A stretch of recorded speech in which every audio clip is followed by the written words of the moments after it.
உங்கள் துவக்கம் அற்பமா இருந்தால் நிச்சயமா உங்களுடைய முடிவு வந்து சமூலமா தான் இருக்கும். இந்த வீடியோக்கு நான் உங்களை இயேசு கிறிஸ்து நாமத்தினால நான் வரவேற்கிறேன். நம்ம வந்து சொப்பனங்கள் பத்தி நம்ம தொடர்ச்சியா வந்து பார்த்துட்டே வரோம். ஏற்கனவே 2 வீடியோ போட்டாச்சு. முதல்ல வந்து சொப்பனத்த வந்து எப்படி ஆண்டவர் வந்து சொப்பனங்கள் வழியா எப்படிலாம் பேசுவாரு அப்படின்றத பத்தி நம்ம வந்து பார்த்துருக்கோம்.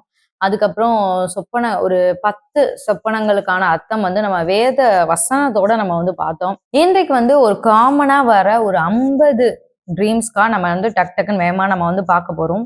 இதுல நிறைய வந்து வசனம் அதிக இதை நான் வந்து கொடுக்கல. நான் நிறைய வந்து பிராக்டிக்கலா அநேகருடைய வாழ்க்கையில நடந்தது, அநேக ஊழியர்கள் சொன்னது, இதெல்லாம் நான் கவர் பண்ணி தான் நான் வந்து கொடுத்துருக்கேன். ஏன்னா எல்லாத்துக்குமே நம்ம பிப்ளிக்கல் ஸ்கிரிப்சர்ஸ் எடுத்தோம்னு வைங்களேன், அது வந்து நிறைய நேரம் கிடைக்காது. அதனால நீங்க வந்து காமனா ஃபர்ஸ்ட் தெரிஞ்சுக்கோங்க. தெரிஞ்சுக்கொண்டதுக்கு அப்புறம் நீங்களும் பைபிள் எடுத்து பாருங்க. ஆண்டவர் நிச்சயமா உங்களோட பேசுவார். முதலாவது பாத்தீங்கன்னா, ஒரு பெரிய அலை, ஒரு கடல் அலை அந்த மாதிரி வந்து மோதி அடிக்கிற மாதிரி அந்த மாதிரி இருந்துச்சுன்னு வைங்களேன், ஒரு பெரிய ப்ராப்ளம் வந்து நம்ம லைஃப்ல வரப்போகுது அப்படின்னு அர்த்தம். வரப்போகுது. அதனால நம்ம அப்பவே கேன்சல் பண்ணி ஜெபிச்சிடலாம். இப்ப வந்து எல்லாருக்கும் அநேகருக்கு இருக்கிற பிரச்சனை என்னன்னா, அப்பவே கேன்சல் பண்ணி ஜெபிக்காததுனால, அவங்க அசால்ட்டா விட்டதுனால, இதெல்லாம் ஒண்ணும் இல்ல, ஏதோ ஒண்ணு நடந்துருச்சு அப்படின்னு அந்த ஒரு நிமிஷம் மட்டும் தான் பயப்படுவாங்க. அப்புறம் அதுக்கப்புறம் அதை குறிச்சு எதுவுமே செய்ய மாட்டாங்க. அப்படி நம்ம இருக்கக்கூடாது. அது இனி ஃபியூச்சர்ல தான் நடக்க போகுது. அதனால அப்பவே இயேசுவின் நாமத்தினாலே எனக்கு என்ன பிரச்சனை எந்த விதத்துல வர்ற மாதிரி இருந்தாலும் இப்பவே நான் அதை கேன்சல் பண்றேன் அப்படின்னு சொன்னீங்கன்னா, அதான் ஆண்டவர் சொன்னார். உனக்கு விரோதமாய் உருவாக்கப்படும் எந்த ஆயுதம் வாய்க்காமல் போகும்னு ஆண்டவர் சொல்லியிருக்காரு. அதை வச்சு நம்ம ஜெபிக்கலாம். 2வது பாத்தீங்கன்னா, ஒரு பெரிய மரம் கீழே விழுகுது அப்படின்னா, நான் என்ன அர்த்தம்னா, நம்ம குடும்பங்கள்ல உள்ள ஒரு யாரோ ஒரு பெரியவங்களுக்கு ஏதோ ஒரு காரியம் நடக்க போகுது, அசம்பாவிதம் நடக்க போகுதுன்னு அர்த்தம். அதுக்காக நம்ம வந்து போராடி நம்ம ஜெபிக்கணும். 3வது பாத்தீங்கன்னா, ஒரு சின்ன மரம், சின்ன செடி அந்த மாதிரி காமிச்சிச்சு, அந்த செடி கருகுற மாதிரியோ, அந்த செடி இலை உதுற மாதிரியோ, அந்த மாதிரியோ அந்த செடி கீழே விழுகிற மாதிரியோ அப்படி காமிச்சுன்னா நம்ம குடும்பத்தில் உள்ள சிறிய பிள்ளைங்களுக்கு வர ஆபத்தை வந்து காமிக்குது. அதுக்காக நம்ம வந்து ஜெபிக்கணும். அடுத்து 4வது பாத்தீங்கன்னா, நாய் வந்து கடிக்கிற மாதிரி இருக்கும். இது நிறைய பேத்துக்கு இருக்கும். அடிக்கடி நிறைய பேத்துக்கு வரும் இந்த கனவு. சங்கீதம் 22 நாய் வந்து பொல்லாத மனுஷர்களுடைய வேலைகளே காமிக்குது. இது அநேக நேரம் ஆண்டவர் வந்து மந்திரத்துல ஈடுபடுறவங்க, மந்திரம் நமக்கு விரோதமா செய்யறாங்கல்ல அநேகர், அவங்களுடைய செயல்களை தான் வந்து காமிக்குது. சில நேரம் நாய் நம்மளை கடிக்கும், சில நேரம் நம்ம வச்சிருக்கதை அப்படியே பிடுங்கிட்டு போற மாதிரி இருந்துச்சு அப்படின்னா நம்ம ஆசீர்வாதத்தை பறிக்குது அந்த மாதிரி அர்த்தம். ஸோ அதையும் நம்ம வந்து எதிர்த்து நம்ம ஜெபிக்கணும். எந்திரிச்சக்கு அப்புறம் யாக்கோபுக்கு விரோதமான மந்திரம் இல்லை, இஸ்ரவேலுக்கு விரோதமான குறிசெலுதலும் இல்லை, அப்புறம் எனக்கு விரோதமா உருவாக்கப்படும் எந்த ஆயுதம் வாய்க்காமல் போகும், இதெல்லாம் நம்ம சொல்லி நம்ம ஜெபிக்கணும். அடுத்து 5வது பாத்தீங்கன்னா, பாம்பு கடிக்கிற மாதிரி. இதுவும் நிறைய பேருக்கு வரும். இதுவும் வந்து ஏதோ ஒரு பிரச்சனை நமக்குள்ள உண்டு பண்ற மாதிரி, வியாதி உண்டு பண்ற மாதிரி. இதை மட்டும் நம்ம அசால்ட்டாவே இருக்கக்கூடாது. பாம்புகள் வரும்போது சத்ருடைய போராட்டங்கள். ஒரு பாம்பு அப்படின்னா ஒரு வகையான ஒரு பிரச்சனை. அதுவும் அந்த சைஸ் நம்ம பார்க்கணும். ஒரு சில நேரம் சின்ன சின்ன பாம்பா தெரியும். அது பாத்தீங்கன்னா ஈஸியா அதை அடிச்சு நொறுக்கிற மாதிரி. ஒரு சில பெரிய பாம்பா இருக்கும். அதாவது நம்மளுக்கும் மிஞ்சி வசனம் எல்லாம் இருக்கு. என்னிலும் அதிக பலவான்களா இருந்தா என் பலத்த சத்ரு கர்த்தர் என்னை விடுவித்தார் அப்படின்னு சொல்லிட்டு. அப்ப நம்மளை விட மிஞ்சின மனிதர்களோ, நம்ம பலத்தை விட மிஞ்சின மனிதர்களோ, நம்ம பலத்தை விட மிஞ்சின ஒரு ஸ்பிரிட்ஸோ நம்மளை அட்டாக் பண்ணுதுன்னு அர்த்தம். என்னுடைய சுப்பனம் நிறைய முறை நான் வந்து சர்ப்பத்தை அடிச்சிருக்கேன், நிறைய அதை ஃபேஸ் பண்ணியிருக்கேன். குட்டி சர்ப்பம், கலர் கலர் சர்ப்பம், எல்லா சர்ப்பத்தையும் அடிச்சிருக்கேன். ஒரே ஒரு முறை மட்டும் அந்த ரொம்ப வந்து ஒரு காரியத்துக்காக நான் ஜெபம் பண்ணிட்டு இருந்தேன். அப்ப வந்து ஒரு கிளாஸ் ரூம்ல நான் அந்த மாதிரி இருந்துச்சு. அப்ப வந்து என்னை அந்த இருக்கிற 2 டீச்சர்ஸ் தான் கட்ட சொல்றாங்க. அந்த சர்ப்பம் வந்து இப்படி மேல வரைக்கும் இருக்கு. அப்ப வந்து அதை கட்டுன்னு சொல்றாங்க. இயேசு நாமத்தினால நான் கட்டுறேன் அப்படின்னு சொல்றேன். அது எனக்கு கண்ட்ரோல் ஆக மாட்டேங்குது. உடனே அந்த டீச்சர்ஸே அவங்களே கட்டுறாங்க. எனக்கு பதிலா அவங்களே கட்டுறாங்க. கட்டினதுக்கு அப்புறம் ஒரு பெரிய இருள் என்னை விட்டு வெளியே போச்சு. அதுக்கப்புறம் தான் நான் ஆண்டவர்கிட்ட வந்து அதுக்கான அர்த்தம் கேட்கும் போதுதான் ஆண்டவர் சொன்னாரு, அது வந்து எங்க குடும்பங்கள்ல வர்ற ஒரு தரித்திரத்தின் ஆவி அப்படின்ற மாதிரி ஆண்டவர் சொன்னார். அது கொஞ்ச நாட்களாவே, கொஞ்சம் தலைமுறையாவே அந்த மாதிரி வர ஒரு ஸ்பிரிட் அப்படின்னு சொன்னாரு. அதுக்கப்புறம் தான் நான் யோசிச்சு பார்த்தேன். நான் அதுக்காக ரொம்ப அடிக்கடி நான் பாரப்பட்டு நான் ஜெபிப்பேன், ஆண்டவரே அப்படின்னு சொல்லிட்டு அதுக்காக ஜெபிப்பேன். அப்ப அது சில டைம் எனக்கு கண்ட்ரோல் ஆகவே இல்லை. நிறைய விக்கிரகங்கள்லாம் கண்ட்ரோல் ஆயிருந்துச்சு. நிறைய எல்லை பிசாசுகள் அதெல்லாம் தோற்கடிக்க உதவி செஞ்சார். ஆனா இது வந்து என்னால கண்ட்ரோல் பண்ண முடியல. அப்ப அந்த டீச்சர்ன்றது ஆவியானவர் தான் காமிக்குது, இயேசு கிறிஸ்துவ தான் காமிக்குது. ஆண்டவரே எனக்காக இறங்கி அதை கட்டினதைய ஆண்டவர் வந்து அந்த சொப்பனத்து மூலமா வெளிப்படுத்தினார். அப்ப அப்படிதான் நம்ம வந்து கண்டுபிடிக்கணும்.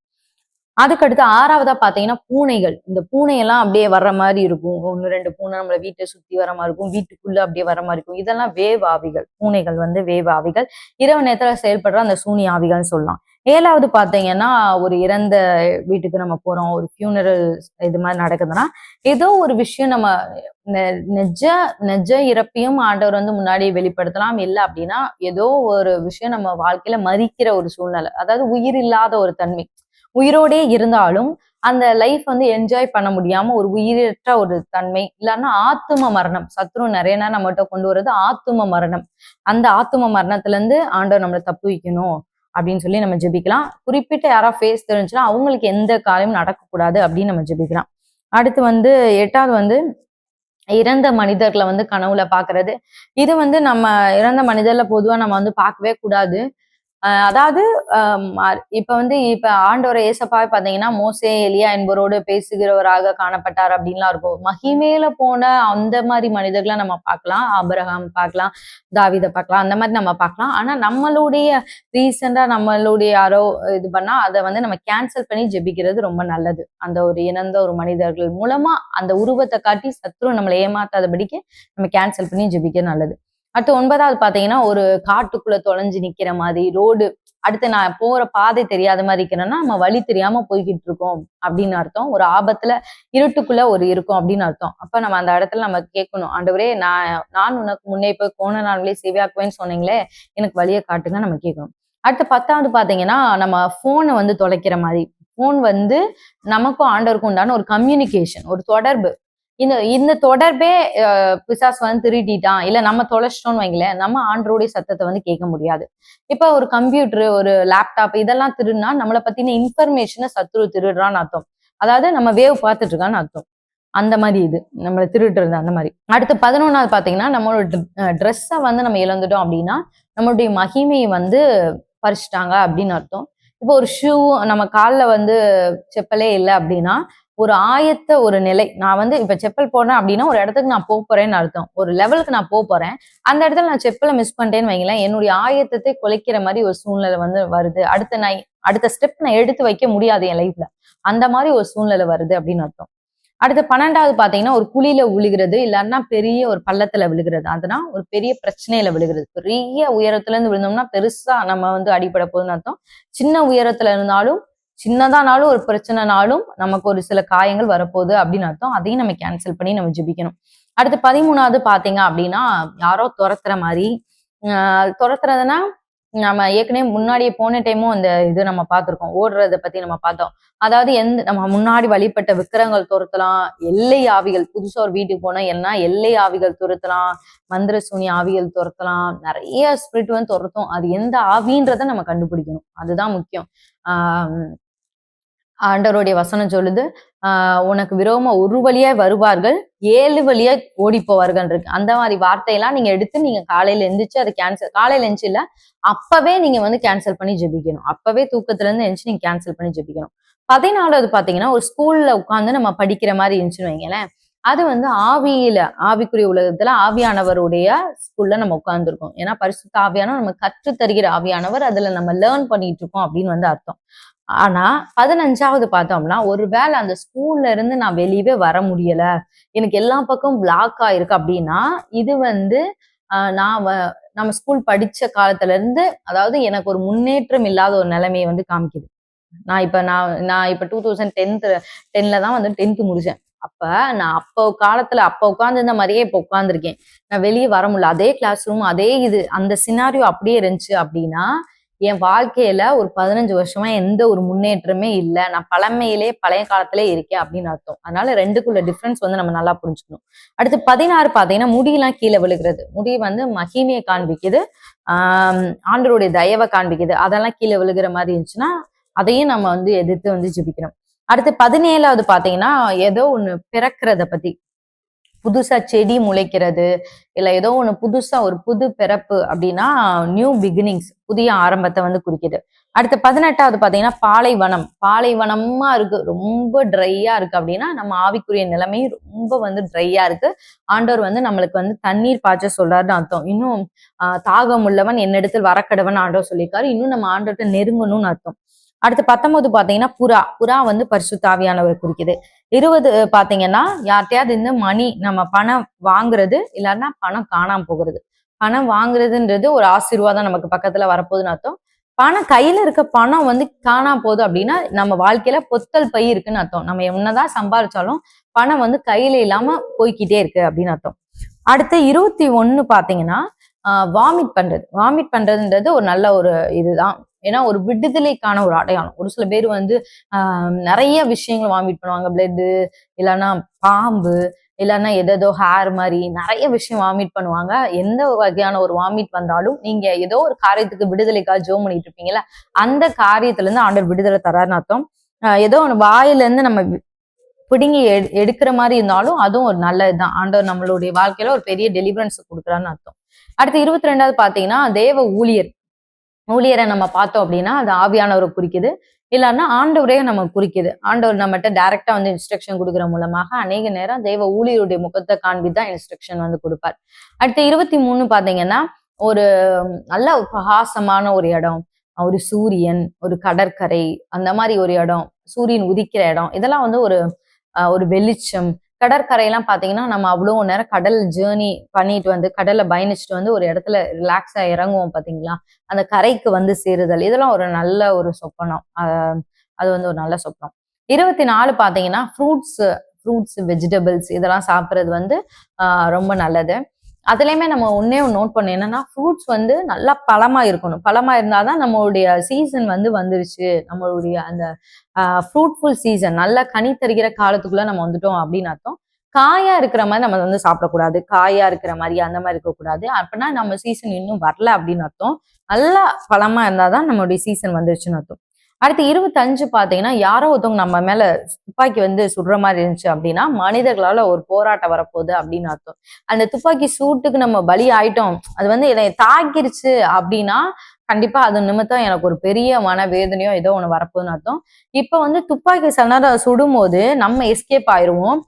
அந்த மாதிரிலாம் ஆண்டவர் நம்மளை பாதுகாக்கணும்னு அர்த்தம். சில நேரம் துப்பாக்கி சுட்டாலுமே நம்ம வந்து கீழே விழுந்து சாக மாட்டோம், எதுவுமே பண்ண மாட்டோம். அப்படின்னா என்ன அர்த்தம்னா சத்ரு நம்ம மேல அம்பு விட்டாலுமே நமக்கு ஒண்ணுமே ஆகல அப்படின்னு அர்த்தம். அது மந்திரத்தினாலனாலும் சரி, எப்படினாலும் சரி, நம்ம ஆண்டவர் சொன்னாரு உனக்கு விரோதமா உருவாக்கப்படும் ஆயுதம் வாய்க்காமல் போகும் சொன்னாரு. அது நமக்கு வாய்க்கலன்னு அர்த்தம். நமக்கு விரோதமா அம்பு விட்டது உண்மை, ஆனா அது நமக்கு வாய்க்கலன்னு அர்த்தம். அடுத்து ஒரு பஸ் மிஸ் பண்ற மாதிரியோ, ட்ரெயின் மிஸ் பண்ற மாதிரியோ, பிளைட் மிஸ் பண்ற மாதிரியோ அப்படின்னா ஆண்டவர் தர வாய்ப்புகளை நம்ம இழக்கிற மாதிரி. ஒருவேளை நம்மளுடைய அசால்ட்டுனால கூட நம்ம இழக்கலாம், இல்லைன்னா ஏதோ ஒரு சூழ்நிலை. ஆனா கர்த்தர் ஒரு நல்ல ஒரு சந்தர்ப்பத்தை தரும்போது நம்ம அதை இழக்கிற மாதிரி இருக்கு. அதுக்காக நம்ம ஜெபிக்கணும். ஆண்டவரே நீங்க ஒரு வாய்ப்பை எனக்கு உருவாக்கி தரும்போது உங்களுடைய டைம் லைன்ல நான் வந்து இழந்துடக்கூடாது அப்படின்னு சொல்லி நம்ம ஜெபிக்கணும். அடுத்து வந்து வானவில் ரெயின்போ வந்துச்சு அப்படின்னா உடன்படிக்கை ஆண்டவர் நம்மளோட பண்ண போறாரு அப்படின்னு அர்த்தம். ஒரு பெரிய இதுக்கப்புறம் கூட நோவா மாதிரி ஒரு பெரிய இது டிராஜடிக்குள்ள நம்ம போயிட்டு வந்ததுக்கு அப்புறம் கூட ஒரு ஆண்டவர் நம்மளோட உடன்படிக்கை பண்ணலாம். அடுத்து 28 பாத்தீங்கன்னா மீன்கள். மீன்கள் பாக்குறது ரொம்ப நல்ல ஒரு சொப்பனம். ஆசீர்வாதங்களையும் காண்பிக்கும், பணங்கள் காமிக்கும், ஆத்துமாக்களையும் வந்து மீன்கள் வந்து காமிக்கும். 29 பாத்தீங்க அப்படின்னா நம்ம வந்து தண்ணி குடிக்கிறது, ரொம்ப தாகமா இருந்து தண்ணி குடிக்கிறது. தண்ணி குடிக்கிறது வந்து பாத்தீங்கன்னா ஆண்டவர்ட்டே நம்ம தாகமா இருக்கும். மானானது நீரோடே வாஞ்சிக்கிறது போல ஆண்டவரே நான் உம்மை வாஞ்சிக்கிறேன். அதாவது அதுக்கப்புறம் ஆண்டவர் சொல்றாரு தாகம் உள்ளவன் என்னிடத்தில் வந்து தண்ணி குடிக்க கடவன் அப்படின்னு சொல்றாரு. நம்ம சத்தியத்தை உள்ள வாங்கிட்டு இருக்கோம், தாகமா வாங்கிட்டு இருக்கோம் அப்படின்னு அர்த்தம். அது வந்து நிச்சயமா ஆண்டவர் நம்மளை நிரப்புவான்னு அர்த்தம். அடுத்து 30 பாத்தீங்கன்னா நீரூற்று ஆறுகள், ஓடைகள், அதெல்லாம் ரொம்ப நல்ல சொப்பனங்கள் தான். நீரூற்றுகள் இதெல்லாம் வந்து ரொம்ப நல்ல ஒரு ஆசீர்வாதமான, நம்ம வந்து ஆண்டவர் ஆசீர்வாதத்துக்குள்ள நம்மளை வழி நடத்துறாரு அப்படின்னு அர்த்தம். அடுத்து 31 பாத்தீங்க அப்படின்னா இது வந்து ஒரு குழந்தைய வந்து பெற்று எடுத்தல். நம்ம வந்து முன்னாடி ஒரு செடி உருவாகுதல் அந்த மாதிரி சின்ன சின்ன உருவாகுதல் பார்த்தோமா, அது மாதிரி இதுவும் வந்து பெற்று எடுத்தல். அதாவது பெற்று எடுக்கிறதுக்கும் 32வது வந்து பிரெக்னன்ட்னு வச்சுக்குவோம். ரெண்டுக்கும் உள்ள டிஃபரன்ஸ் என்ன அப்படின்னா ஒரு குழந்தை உருவாகிறத வந்து வெளி உலக பார்க்க முடியாது, நம்ம மட்டும்தான் அதை உணர முடியும். மேபி ஏதோ உருவாகுது, அவங்க வயிறு பெருசா இருக்குன்னு வேணா அநேகர் பார்ப்பாங்க. ஆனா ஃபுல் மகிமையை வந்து வெளியே பார்க்க மாட்டாங்க. ஸோ வந்து குழந்தை பெறுறன்றது நம்ம மகிமை வெளிப்படுற நேரம் வந்துருச்சு. அது நிஜத்துல நீங்க குழந்தைக்கா இது பண்ணாலும் ஒரு ஆசீர்வாதமான ஒரு ட்ரீம் தான். இல்ல அப்படின்னா நான் குழந்தைக்காலாம் ட்ரை பண்ணலாம் அப்படின்னாலும் நீங்க வந்து அது ஒரு மகிமை ஆண்டவர் உங்களுக்கு உண்டான ஒரு ஆசீர்வாதத்தை வெளியரங்கமா எல்லாரும் பார்க்கத்தக்கதாக ஆண்டவர் வந்து சீக்கிரத்துல தரப்போறாரு அப்படின்னு அர்த்தம். அடுத்து 32வது பாத்தீங்கன்னா பிரெக்னெண்டா இருக்க மாதிரினா உங்களுக்குள்ள அந்த தரிசனத்தை ஆண்டவர் உருவாக்கிட்டு இருக்காரு. இப்ப வரைக்கும் இன்னும் வெளியரங்கமா தெரியல. அது உருவாகி கொண்டே இருக்கு. ஆனா சீக்கிரத்துல வெளியே வந்துரும். ஏன்னா 10 மாசத்துக்கு மேல குழந்தை வயித்துக்குள்ள இருக்க முடியாது.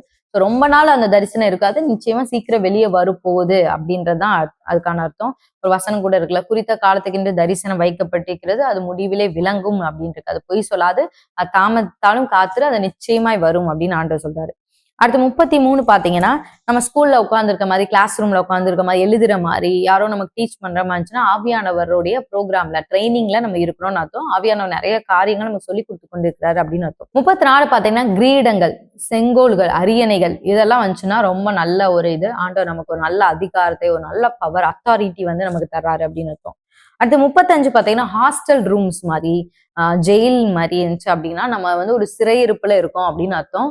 சத்ரு வந்து நம்மளை சிறைப்பிடிச்சு வச்சிருக்கான் அப்படின்னு அர்த்தம். ஒரு பாவத்துக்காகலாம் இருக்கலாம், இல்ல ஏதோ ஒரு சுபாவம், ஒரு பெருமை, பொருளாசை, ஏதோ ஒரு காரியம், இல்ல மந்திரத்தினால நம்மளை சிறைப்பிடிச்சு வச்சிருக்கலாம். ஏதோ ஒரு விஷயத்த நம்ம சிறையா இருக்கிறோம் அப்படின்னு அர்த்தம். அடுத்து 36 பாத்தீங்கன்னா, நம்ம ஒரு வாசல் வந்து நமக்கு திறந்துருந்துச்சு அப்படின்னா, திறந்த வாசல் நமக்கு ஈஸியா நம்ம வந்து நுழைஞ்சு போய்கிட்டே இருக்கலாம். ஒரு மூடின கதவை நம்ம திறந்துட்டே இருக்கோம், திறக்கவே முடியல அப்படின்னா, நம்ம ஒரு விஷயத்த ட்ரை பண்ணணும்னு நினைக்கிறோம். ஆனா அது நமக்கு ரொம்ப டிஃபிகல்ட்டா இருக்கும், ரொம்ப டிஃபிகல்ட்டா இருக்கு அப்படின்னு அர்த்தம். அதுக்காக நம்ம ஜெபிக்கணும். 37வது பாத்தீங்க அப்படின்னா, நம்ம வந்து ஒரு பழையபடி நம்ம ஸ்டூடெண்டாவே நம்ம உட்காந்து ஸ்கூல் ஸ்டூடெண்டாவே நம்ம வந்து நல்லா ஆர்வமா படிச்சு படிச்சு எழுதிட்டு இருக்கோம். ரொம்ப நல்லா ஈகரா நம்ம படிக்கிறோம் அப்படின்னா, ஒரு தாழ்மை, ஆண்டவர்கிட்ட தாழ்மையா நம்ம உட்காந்து கத்துக்கிறோம் அப்படின்னு வந்து அர்த்தம். அது ஒரு நல்ல ஒரு சொப்பனம் தான். அடுத்த 38 பாத்தீங்கன்னா, ஒரு பசுமை கிரீனிஷா இருந்துச்சு அப்படின்னா ஒரு பசுமையை காண்பிக்குது. ஒரு ஒயிட்டா இருந்துச்சு அப்படின்னா ஆண்டவருடைய பரிசுத்தத்தை வந்து காண்பிக்குது. அடுத்து 39 பாத்தீங்கன்னா, ஒரு விக்கிரக பலிபீடம் முன்னாடி நம்ம படுத்து கிடக்குறோம், இல்ல இப்படி முழங்கால் போட்டு கிடக்குறோம், அந்த மாதிரி கிடக்குறோம் அப்படின்னா பிசாசு வந்து நம்ம ஆத்மாவை சிறைப்பிடிச்சு வச்சிருக்கான் அப்படின்னு அர்த்தம். எப்பப்பெல்லாம் பாத்தீங்கன்னா, ஆண்டவரும் நம்ம ஆத்மாவை வந்து கூப்பிட்டு நம்மகிட்ட நிறைய காரியங்கள் பேச முடியும், சத்ருவும் பேச முடியும். அப்படி பேசும்போது நம்ம அவனை அப்போஸ் பண்ணிட்டு நம்ம ரிட்டர்ன் நம்ம இதுக்கு வந்துடணும். ஆனா அந்த இடத்துல அப்போஸ் பண்ண முடியாம இருந்தோம்னா பிசாசு நம்ம ஆத்மாவை அங்க பிடிச்சு வச்சிருக்கான் அப்படின்னு அர்த்தம். நம்ம வந்து திருப்பி நம்ம ஆத்மாவை வந்து மீட்கணும். அடுத்த 40வது பாத்தீங்கன்னா, பெரிய மலைகள். மலைகள்னா பிரச்சனைகளை வந்து காண்பிக்குது. நம்ம வசனம் பார்க்கலாம், பெரிய பர்வதமே நீ எம்மாத்திரம் செருபாபேலுக்கு முன்பாக நீ சமமாவாய் அப்படின்னு. அப்புறம் ஆண்டவர் சொல்றாரு, கடுகு போல உங்களுக்கு விசுவாசம் தான், நீ மலையை பார்த்து போன்னு சொன்னாலும் போகும் அப்படின்னு. அது பிரச்சனை. மலை உச்சியில நம்ம உட்கார்ந்துருக்கோம் அப்படின்னா ஒரு ஆசீர்வாதமான இடத்துல உட்கார்ந்துருக்கோம். மலையின் மேல் இருக்கிற பட்டணம் மறைந்திருக்க மாட்டாது, ஒரு ஆசீர்வாதத்தை காமிக்குது. 41வது பாத்தீங்கன்னா, ஒரு நம்மகிட்ட வந்து ஒரு கையில ஒரு சாவி கொடுக்குறாங்கன்னு வைங்களேன், அது வந்து ரொம்ப ஒரு ஆசீர்வாதமான ஒரு ட்ரீம். ஒரு விஷயத்துக்குள்ள நம்ம நுழையிறதுக்கு சாவி ரொம்ப முக்கியம். பரலோக ராஜ்யத்தை திறவுகோலையும் நான் உனக்கு தர்றேன் அப்படின்னு சொன்னாரு. எந்த ஒரு ஆசீர்வாதம்னாலும் நமக்கு சாவி தராங்கன்னு வைங்களேன், அது ரொம்ப ஈஸியா நம்ம ஆண்டவரே நமக்கு வந்து அனுமதி தர்றாரு அப்படின்னு அர்த்தம். அடுத்து 42 ஒரு திறந்த வானம், ஏஞ்சல்ஸை பாக்குறது, ஆண்டவரை பாக்குறது, ஆவியானவரை பாக்குறது, இதெல்லாம் ரொம்ப ஆசீர்வாதமானது. பரலோகம் நம்மளோட இடைப்பட்டு கொண்டே இருக்குது, பரலோகத்தினுடைய கவனம் நம்ம மேல இருக்கு அப்படின்னு வந்து அர்த்தம். நம்ம செய்யற ஜெபங்களை வந்து ஆண்டவர் கேட்கிறாரு அப்படின்னு சொல்லி அர்த்தம். அடுத்து 43வது பாத்தீங்கன்னா, நம்மளுடைய பெயரை யாரோ சொல்ற மாதிரி கூப்பிடுற மாதிரி இருந்துச்சு அப்படின்னா அதுல 2 காரியங்கள் இருக்கு. ஒண்ணு, ஆண்டவர் கூப்பிட்ட மாதிரி சாம்பேலே சாம்பேலே அப்படின்னு சொன்னா ஆண்டவருடைய சத்தம் வேற மாதிரி இருக்கும். ஒரு சிலது பாத்தீங்கன்னா ஒரு மாதிரி அது வித்தியாசமா இருக்கும். சத்துரு வந்து அவனுடைய பலிபீடத்துல வச்சு நம்மளை கூப்பிடுற மாதிரி. அதுக்கும் நம்ம வந்து 2க்கும் மீனிங் வந்து கண்டுபிடிச்சோம். நான் ஏற்கனவே சொன்னேன் பாத்தீங்கன்னா, விக்கிர பலிபீடம். இப்ப நமக்கா மந்திரம் வந்து ஒருத்தவங்க செய்ய போறாங்கன்னு வைங்களேன், அந்த ஏதோ ஒரு போட்டோ பார்த்தா ஒரு 3 டைம் கூப்பிடு அப்படின்னு சொல்லுவாங்க. அந்த மாதிரி நேரம் அப்பயும் நம்மளுடைய நேம் வந்து ஆண்டவர் இண்டிகேட் பண்றாரு. உங்க பேரை வச்சு அவங்க ஏதோ பண்றாங்க அப்படின்ற மாதிரி ஆண்டவர் வந்து நம்ம காண்பிப்பார். ஸோ 2க்குள்ள டிஃபரன்ஸ் நம்ம தெரிஞ்சுக்கணும். அடுத்து 44வது பாத்தீங்கன்னா, யானையை பாக்குறது. யானைன்றது ஒரு நல்ல பலம் வாய்ந்தது. நார்மலா நம்ம பார்த்தோம்னா ஆண்டவர் நமக்கு ஒரு நல்ல பலன் தராரு அப்படின்னு எடுத்துக்கலாம். ஆனா இதே யானை வந்து நம்மள துரத்துற மாதிரி பாத்தீங்கன்னா, அப்ப ஏதோ ஒரு விக்கிரகம் நம்மள துரத்துது அப்படின்னு அர்த்தம். அதான் ட்ரீம் வந்து நம்ம இதுதான் ஸ்பெசிபிக் மீனிங் நம்ம கண்டிப்பா சொல்ல முடியாது. நம்ம தெரிஞ்சு வச்சுட்டு அந்த இன்டர்பிரிட்டேஷன் வந்து ஆண்டவர் தான் சொல்ல முடியும். அதுக்கான ஃபுல் அர்த்தம் வந்து ஆவியானவர் தான் நமக்கு சொல்ல முடியும். அடுத்து 45வது, இப்ப நம்பர் 7 அப்படின்னா ஒரு பரிபூர்ணத்தை காண்பிக்குது. நம்பர் 8 அப்படின்னா ஒரு புதிய ஆரம்பத்தை காண்பிக்குது. இப்படி வந்து ஒவ்வொரு நம்பருக்குமே ஒவ்வொரு அர்த்தங்கள் வந்து இருக்கு. இப்ப 46வது பாத்தீங்கன்னா, கார் வந்து ஒரு இன்னொரு காதோட மோதுற மாதிரியோ, ஒரு கார் ஆக்சிடென்ட் ஆகுற மாதிரியோ, அந்த மாதிரினா ஏதோ ஒரு பெரிய ஆபத்து வரப்போகுது. அது நிஜத்திலேயே ஆக்சிடென்ட் தான் அப்படின்னு கூட நம்ம சொல்ல முடியாது. மொத்தத்துல ஏதோ நம்ம போட்ட பிளான் நொறுங்குற மாதிரி. நம்ம ஒரு பெரிய ஃபியூச்சர் நம்ம பிளான் பண்ணி வச்சிருக்கோம். நெக்ஸ்ட் இயர் எனக்கு இப்படிதான் இருக்கணும், இந்த மந்த் இப்படிதான் இருக்கணும் அப்படின்ற மாதிரி ஒரு பெரிய பிளான் பண்ணி வச்சிருந்தோம். அந்த பிளான் வந்து சுக்குநூறா உடையிற மாதிரி, அந்த மாதிரி இதையுமே நம்ம வந்து அப்பவே நம்ம கேன்சல் பண்ணி நம்ம ஜெபிக்கணும். அடுத்து 47வது பாத்தீங்கன்னா, ஒரு வீல் சேர்ல நம்ம உட்கார்ந்துருக்க மாதிரி யாரோ நம்மள தள்ளிட்டு போற மாதிரி இருந்துச்சுன்னு வைங்களேன், மனுஷங்களே டிபெண்ட் பண்ணி நம்ம எப்பயுமே வாழ்ந்துட்டு இருக்கோம் அப்படின்னு அர்த்தம். நம்மளால இண்டிபெண்டன்டா எதுவுமே செய்ய முடியாது அப்படின்னு அர்த்தம். இன்னொன்னு நம்ம இண்டிபெண்டண்டா செய்யக்கூடாதுன்னு சொல்லி சத்ரு நம்மள கட்டி போட்டிருக்கான் அப்படின்னு அர்த்தம். உன்மேல் வைத்திருக்கிற அவனுடைய நுகத்தை நான் உடைப்பேன் ஆண்டவர் சொல்லிக்கால, அந்த ஒரு நுகம் இவங்களை இண்டிபெண்டண்டா எதுவுமே செய்யக்கூடாதுன்னு சொல்லி நம்மள சத்ரு கட்டி வச்சிருக்கான்னு அர்த்தம். அதே ட்ரீம்லயே நம்ம வந்து இல்ல அதே மாதிரி இன்னொரு என்னன்னா, நம்மளே சொந்தமா ஒரு வண்டி ஓட்டுற மாதிரி இருந்துச்சுன்னா இண்டிபெண்டண்டா நம்ம சுதந்திரமா நம்ம நினைச்சதை நம்ம பண்ண முடியும். எந்த ஒரு சிறையிருப்புக்குள்ள நம்ம இல்லை அப்படின்னு அர்த்தம். அடுத்து 48வது என்னன்னா, ஒரு செக்கிங் பிளேஸ் மாதிரி இருக்கு. நீங்க வாங்க ஒரு நம்ம இப்ப நம்ம வண்டிக்கோ இல்ல நம்மளையோ ஒரு செக் பண்ணி அந்த இடத்துல என்ட்ரன்ஸ்ல அனுப்புறாங்க அப்படின்னா நம்ம ஒரு நியூ சீசனுக்குள்ள புதிய காலத்துக்குள்ள போறோம் அப்படின்னு அர்த்தம். ஒரு புதிய காலத்துக்குள்ள நம்ம வந்து என்ட்ரி ஆக போறோம். அதுக்கு முன்னாடி ஒரு செக்கிங் ப்ராசஸ் அதுக்கான இதெல்லாம் இருக்கா அப்படின்னு சொல்லி செக் பண்றாங்க அப்படின்னு அர்த்தம். அடுத்து 49வது பார்த்தோம் அப்படின்னா, நம்மளுடைய குடும்பத்தினர் ஃபேஸ வச்சே வேற வேற வித்தியாசமான அவங்க ரியல் லைஃப்ல அந்த மாதிரிலாம் இருக்க மாட்டாங்க. ஆனா ரியல் லைஃப்ல இல்லாத மாதிரி ஒரு ட்ரெஸ் போட்டு அந்த மாதிரிலாம் ஒரு டிஃப்ரெண்டா இருந்துச்சு அப்படின்னா ஃபெமிலியர் ஸ்பிரிட் அப்படின்னு அர்த்தம். அதாவது நம்மளுடைய குடும்ப உறுப்பினர்கள் நம்ம பக்கத்துல உள்ள அன்பானவங்க முகத்தை பயன்படுத்தி கொண்டு சில சத்துருக்கள் நம்மளோட போராடுது அப்படின்னு அர்த்தம். அப்ப ஒரு சில பேர் சொல்லுவாங்க, இவர் வந்து அப்படி கிடையவே கிடையாது, ஆனா அவர் டிஃப்ரெண்டா பிஹேவ் பண்றாருன்னா அதான் வந்து அர்த்தம். ஃபெமிலியர் ஃபேஸை வச்சு வர்றதுதான். அதை நம்மளும் கேன்சல் பண்ணி நம்ம ஜெபிக்கணும். அடுத்த கடைசி 5வது பார்த்தோம்னா, நம்ம போட்டோவோ நம்ம பேரோ ஒரு பலிபீடத்துல இருக்கிற மாதிரி ஒரு சத்ருவனுடைய பலிபீடத்துல இருக்கிற மாதிரி இருந்துச்சு அப்படின்னா அதுவுமே ஒரு மந்திர பில்லி சூனிய கட்டுகளுக்காக யாரோ ஒருத்தவங்க ரெடி ஆக்கி வச்சிட்டு இருக்காங்க அப்படின்னு அர்த்தம். அதையும் நல்லா கேன்சல் பண்ணி நம்ம ஜெபிக்கணும். இப்ப நம்ம வந்து 50 ட்ரீம்க்கான ஒரு இதை நம்ம வந்து பார்த்துருக்கோம். இன்னும் நிறைய இருக்கு. இது வந்து ஒரு கடல் மாதிரி. இந்த ட்ரீம் உலகம் வந்து ஒரு கடல் மாதிரி. நம்ம இதுக்கு நம்ம மீனிங் சொன்னா சொல்லிக்கிட்டே இருக்கலாம். இப்போ ஓரளவுக்கு லைட்டா உங்களுக்கு ஒரு கிளான்ஸ் நீங்க பாத்தீங்கன்னாலே ஓரளவுக்கு புரியும். ஓ இதுதான் இதுக்கு அர்த்தமா அப்படின்னா நெக்ஸ்ட் டைம் உங்களுக்கு ட்ரீம் வரும்போது உங்களாலேயே மேட்ச் பண்ண முடியும். மேட்ச் பண்ணி ஓகே ஆவியான ஒரு துணையோட சேர்ந்து நீங்க வந்து அதுக்கான அர்த்தத்தை வந்து கண்டுபிடிக்க முடியும். இந்த வீடியோ மூலமா ஆண்டவர் நிச்சயமா உங்களுக்கு ஒரு ஏதாவது ஒரு காரியமாவது யூஸ்ஃபுல்லா இருந்திருக்கும் அப்படின்னு நான் விசுவாசிக்கிறேன். இந்த ட்ரீம் சீரியஸ் இது 3rd வீடியோ இது. முதல்ல நாங்க 2 வீடியோ போட்டிருக்கோம். அதை பார்க்கல அப்படின்னா நீங்க போய் பாருங்க. அதை பார்த்ததுக்கு அப்புறம் கூட இதை பாருங்க. நிச்சயமா அது மூலமா ஆண்டவர் உங்களோட நிறைய பேசுவார். இனி சொப்பனங்கள் மூலமா ஆண்டவர் பேசும்போது அதுக்கான தெளிவான அர்த்தத்தை கண்டுபிடிக்க உங்களுக்கு ஆவியானவர் உதவி செய்வார். இன்னொரு வீடியோல நான் உங்களை சந்திக்கிறேன். கர்த்தர் தாமே உங்களை ஆசீர்வதிப்பாராக.